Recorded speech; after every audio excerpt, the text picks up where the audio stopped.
this class. There we go. Good evening. Tonight is the 1st of July, and today is the 4th class of our goal setting webinar. We've been going on how to set a goal, how you're supposed to be specific when you are preparing your goals and writing them down. You want to make sure that they are written and they are specific, measurable, they are actionable, they have a time frame, and then they are a little bit risky. You want to make sure that they are a little bit risky and that you feel energy basically when you are putting together your goal. If you have any confusion or you're not sure about these steps, please go back and review classes 1, 2, and 3. Tonight we're actually going to talk a lot about accountability.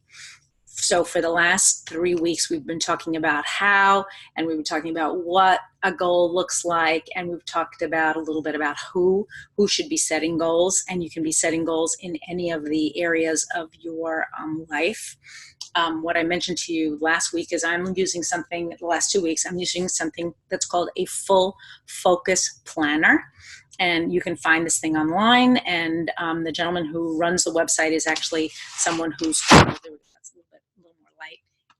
called Michael Hyatt, as I mentioned before. Oops, my cord is falling down. Hold on, everybody. Just give me a second.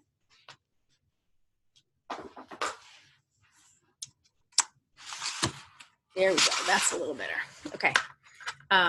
And what I'm trying to convey to you is that we are now we've officially started the second half of the year. Now that the second half has started, we want to make sure that we have actionable steps to reach the goals that we want. Now, these can be habits, right? We're going to talk a little bit more about habits and developing habits today. And then we're going to talk about, and I have some slides that I want to show you about what accountability should look like. So let me share my screen with you.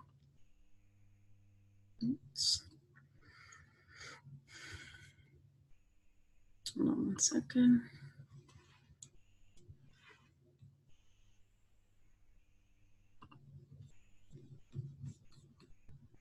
Oh, I'm just getting my, oops. Sorry, everyone. There we go. Okay.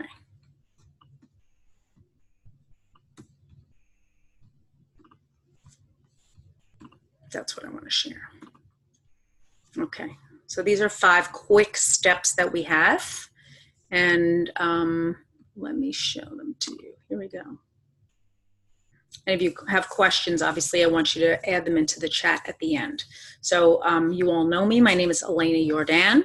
We've been talking about goals now for the past 4 weeks. We started talking about goals because I felt that it was important enough, especially now during the summer months where people tend to be a little less disciplined. The weather is better. We want to be outdoors. We want to be at the beach. But if we abandon our duties, if you will, and we abandon our goals, the whole summer will pass. September will be here. We'll be at the convention and we'll be thinking, what did I do with these last 3 months? So our objective in having these classes and get-togethers, and I know this is 4th of July week, folks, so I really appreciate you ladies. I see you're all ladies on the call tonight, is taking time out of your busy schedule to talk to us about these particular items. So we have 5 strategies for building new habits. Now, it would seem that habits and goals are not actually the same thing, but you'd be surprised how much building a good habit structure can actually help you to build a goal. So I'm going to use the habit of drinking water, and that's one that we've talked about again and again and again. And the reason why we want to talk about drinking water is because it can really be a pillar of good health. It keeps us hydrated. It can help us to not eat or drink as much, perhaps, of other more caloric things. So as a weight loss strategy, it can be a very good one. It can also help us to cleanse the liver and the kidneys. So we're talking about all kinds of good health measurements when we talk about drinking water, adequate amounts of water. How hard is it to drink the same amount of water every day? It can actually be very challenging. And if we don't monitor that intake, it's very easy to drink enough water for a while and then get off track and then go back and forth. What I'm advocating is to say to yourself or write for yourself a goal that becomes a habit. For example, I will drink 2 liters of water every day for the next 90 days. And I will drink that every day for 7 days a week. And the reason we choose 90 days, of course, is because usually our cell renewal happens over 90 days, but it's actually bigger than that. There's an author, his last name is Duhigg, D-U-H-I-G-G, and he talks about how habits are usually established in 90 days. Two things work when we pick a habit goal that's very doable. Number one is we have a feeling of success. If we're actually able to carry through the 90 days, we have a feeling of achievement. I did it. I got through the 90 days. The other thing is once you've gone through and made a habit goal and achieved it over a 90-day period, you're more likely to stick with that goal. It also allows you to get to the next level. So if weight loss in general was your goal, and many of us on these calls have been talking about weight loss, maybe weight loss for the summer, it could be a pound, it could be 5 pounds, it could be 20 pounds, it doesn't matter.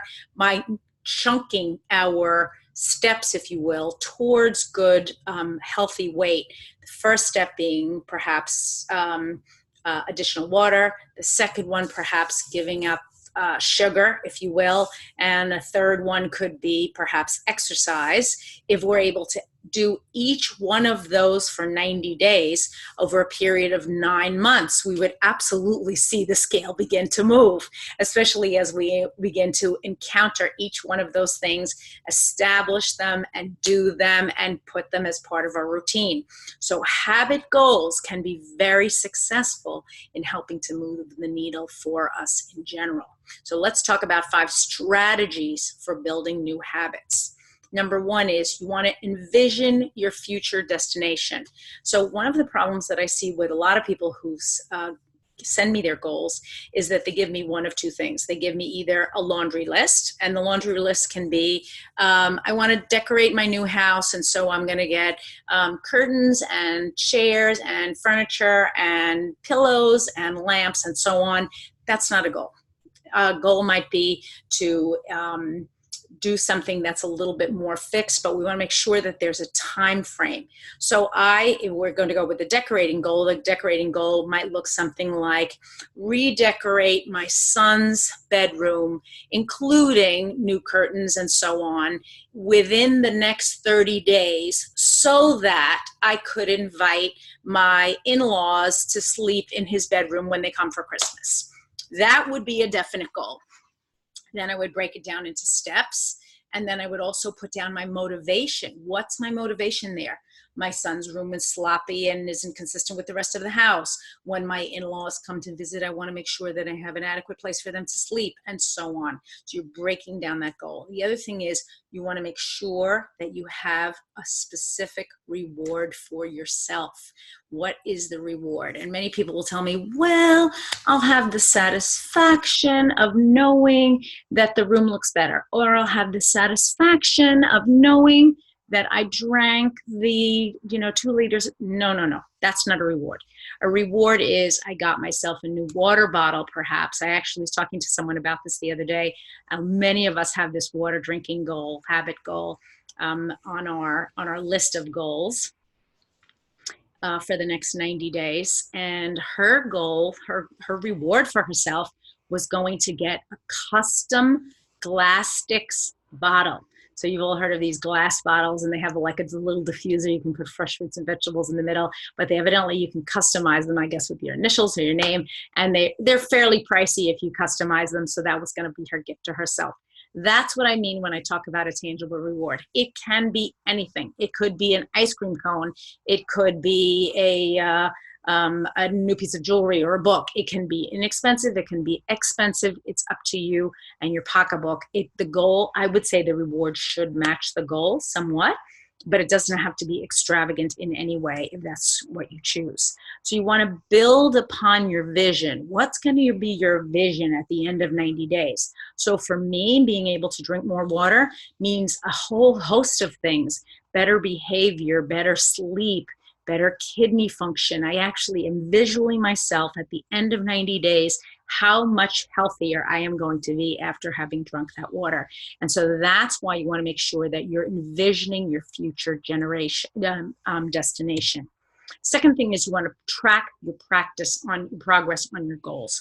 So when we're talking about habit goals, super easy. I drank my water today. I put a hash mark on my calendar. I drink my water tomorrow. I put a hash mark on my calendar. And I have to tell you, putting in those little hash marks every single day can be super motivating.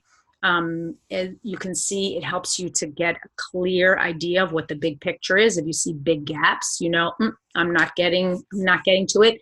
Let me rededicate myself to your goal so that you're taking the necessary steps in order to accomplish what it is you want to accomplish. The other thing you want to do is develop a regular ritual. So let's go back to our water goal again. When we talk about regular rituals, what I'm doing is I actually purchased a 1 liter. I had a 1 liter water bottle in my house, and I made sure that I put a little sticky note on it that said 2 times. And so the 1 liter bottle needs to be filled and emptied by me by drinking 2 times per day. And in the beginning, I needed that little sticky that said 2 times. After a while, I didn't need any more. I knew that I just had to get to that 2nd liter bottle and just drink it down. I will routinely put maybe a sprig of fresh mint or some essential oils in there, or a slice of lemon, depending on what my preference is and how rushed I am that day. But the idea is that a regular ritual. So I'm drinking now my first 24 ounces of water or 32 ounces of water, whatever it is, before breakfast. I used to take a small glass of water and drink it down with a few of my supplements in the morning, but I'm finding actually drinking that extra water is a way to get hydrated, stay hydrated, and eat a little bit less. So my weight is just kind of coming down because I've picked up this one great habit. But if I was drinking water at all different odd times, I don't know if I would be having as much success as I'm having now. The last thing, and this is the concept we're going to drill down into tonight, is partner with someone for accountability. Now, one of the things that we're doing here, obviously, is we're keeping our journals. The journal that this young woman has with the writing on it looks very similar to the full focus planners. I think it's important for us as a group of goal setters to link up with another person. So what I'm going to ask you to do as your homework, and every week we've had a little bit of homework, is to contact someone either on your team or someone who you know has been on these Zoom classes every week, and ask them, will you be my accountability partner? And I want you to share fully, and your accountability partner could be your spouse, of course. You may feel that your goals are a little bit too personal to share with just anyone, or maybe a member of the team could share with a good friend or a family member, a sister, your daughter or son, or perhaps, like I said, your husband or wife. You want to make sure that you do have someone that you're accountable to, and that you're checking in with them on a regular basis, because it's very hard, even when we're motivated, we've written down our goals and we're thinking about them on a regular basis, to really continue to drive ourselves towards that goal. We talked a little bit about time blocking and why it's important when we're blocking out our day to make sure that let's use water again, that water drinking becomes part of a morning ritual that's blocked out in the morning for 20 minutes, 30 minutes, whatever it is. So that you're not expecting to drink down 24 ounces of water in 2 minutes. Not going to happen. But if you know you're getting up at, say, I'm usually a fairly early riser. In the summer, I'm getting up a little bit later, getting up at 6:15, and say from 6:30 to 6:45, or even till 7 a.m., I'm allowing myself the time to drink down that first liter of water. I'm more likely to do it because I'm not squeezed into 5 minutes. I'm not trying to run out the door with a bottle full of water and gulp it down. I'm allowing time for that thing to happen, which gives me, again, that time blocking. So we're talking about the same concepts over and over and over again. Now, this particular concept is really the concept of self-mastery, right? We need to master ourselves before we are going to master anyone else.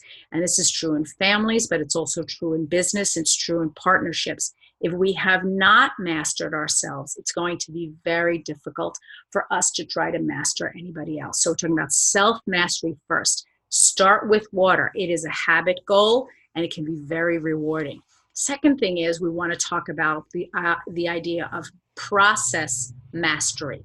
Now, why is process mastery important when we're talking about goal setting, specifically goal setting as it pertains to our doTERRA business?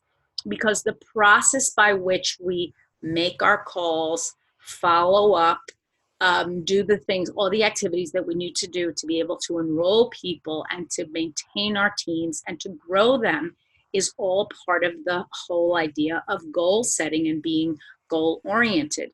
So we talk about first self-mastery, and I think many of you have that down pat. But if you're maybe a person who, I don't know, doesn't like to make your bed in the morning, maybe now it's time to get up a little 15 minutes earlier and say, you know what, as in service to my self-mastery, I'm going to get up and I'm going to do this one thing that I'm resisting so that I can begin to have that sense of order, structure, and self-mastery.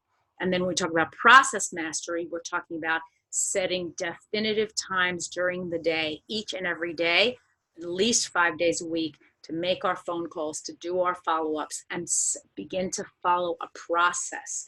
If we begin to do these things, we really are going to see amazing changes in our lives. But partner with someone for accountability and explain to them, this is where I'm falling down. This is where I haven't had my successes. Help me to get to that next level. And then finally, you want to schedule regular checkups with that person. So as we know, a regular health exam and a test can help find problems before they arrive. Same is true for accountability. When we haven't finished things during the week, or we haven't done the things that we're saying that we're going to do, we're basically letting ourselves down. And how does that feel? It begins to feel crummy over time. We feel as if we're breaking our agreements with ourselves. If we're breaking our agreements with ourselves, we're definitely going to be breaking agreements with others. And it makes us feel disappointed in a way that really can't be quantified. So I'm going to challenge you as we go through the next, this is week 4, so we're going through week 5 and beyond. So we've got 7 more weeks of this, folks, to really begin to check in and talk to your accountability partners. So homework for this week is going to be a couple of things. If you have not shared your smarter goals with me or with anyone, I'm going to challenge you, write up your goals in the smarter format. If you're not sure what smarter format is, you can go onto Michael Hyatt's website. You can find the replay of these videos on Yo Oil's Oil Camp alumni, or you can look onto Full Focus Planner, and it will tell you exactly what smarter format is. I think I posted a couple of slides also what the smarter format is.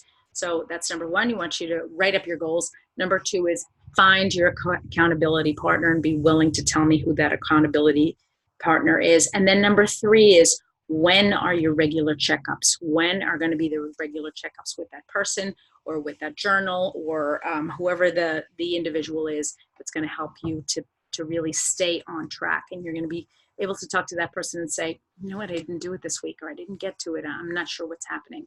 And don't be afraid of that process. Sometimes we're afraid of the process of being open or giving or sharing with another person. I'm going to encourage you to really open up and try to make this a regular event during the next 4 weeks. So that's the end of this presentation. I'm trying to keep these as short as possible because I clearly understand, that during the summer months, everybody has things to do, everybody's going places. I've been keeping these to exactly 30 minutes if possible.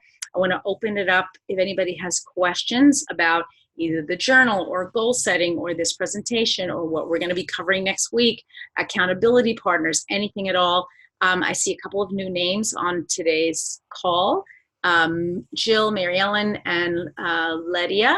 If you could please send either send me an email or a direct message with at least one of your goals.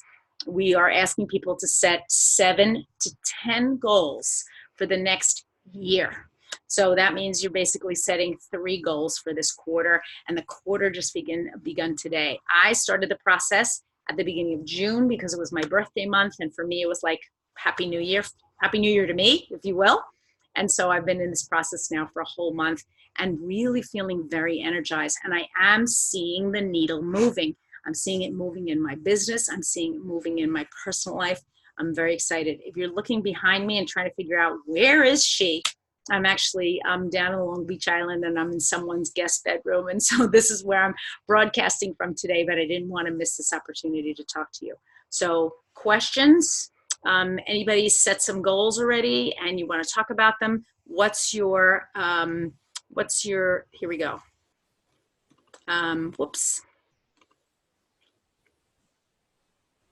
Oh, Jill, I didn't mean you were new to the company. I thought perhaps I hadn't seen you on this call, but I guess that I have. Where can we find the previous downloads? You go to Oil Camp Alumni on Facebook. So let me write it down. Here, I'll put it right here. Oil Camp Alumni on Facebook. And you know how Facebook is, it's a little crazy, so you may have to scroll down quite a bit. What I might actually do is we're setting up a new Trello account, and we might be setting up hi Karen, thank you for joining us, might be setting up a Trello account that includes these videos on it. I'd like to include them in a place where everybody can get to them. I think it's important. Any other questions? Any questions about accountability? Any questions about the journal? Anybody questions about the smarter format? Smarter format is in the in videos, I think maybe 1, 2, and 3 actually. But if you need a slide of it, you can contact me directly, text me, and I'll send you a copy of that particular slide. But I think it's valuable enough that you can you'll like the new. Oh, Heather says she has her new planner and she loves it. I know I've been convincing everybody to actually go ahead and get the planner, pull the trigger on it. It is worth it, I think. It is, as I was saying to someone when I first started these goal setting, a very good friend of mine was the one who convinced me to get the planner. And originally I had said, no, I'm going to get a 99-cent. Everybody who knows me here, who knows me for a while, knows that I'm kind of cheap. And I said, no, I'm going to get a 99-cent notebook from Staples and it'll be just the same. And Heather, is it the same? It is not the same. It really has a lot of valuable information and it's keeping me on track. And I'm going through the process of setting my goals and really knocking them down. And I'm actually down on Long Beach Island on a sort of a business brainstorming weekend, which is kind of fun. And I'm going to be talking to all of you about ecosystem mergers, which is a way for us to really leverage our time and our contacts so that we are coming in contacts with more and bigger groups that are interested in essential oils, interested in merging with us, and also that we're going to have influence with, because we are not just talking to an individual, we're talking to a whole ecosystem of people. So we're talking about groups of massage therapists or groups of nurses and so on. So I want you to really try to cement that idea in your head of ecosystem mergers. So maybe the other thing you can do for me is you can list some ecosystems of which you are a member, because we're all members of different ecosystems, whether it's a church or a school or a club that we belong to. So with that, I think I'm going to be stopping the recording, and I'm going to say goodbye to everybody. Let me stop the recording here.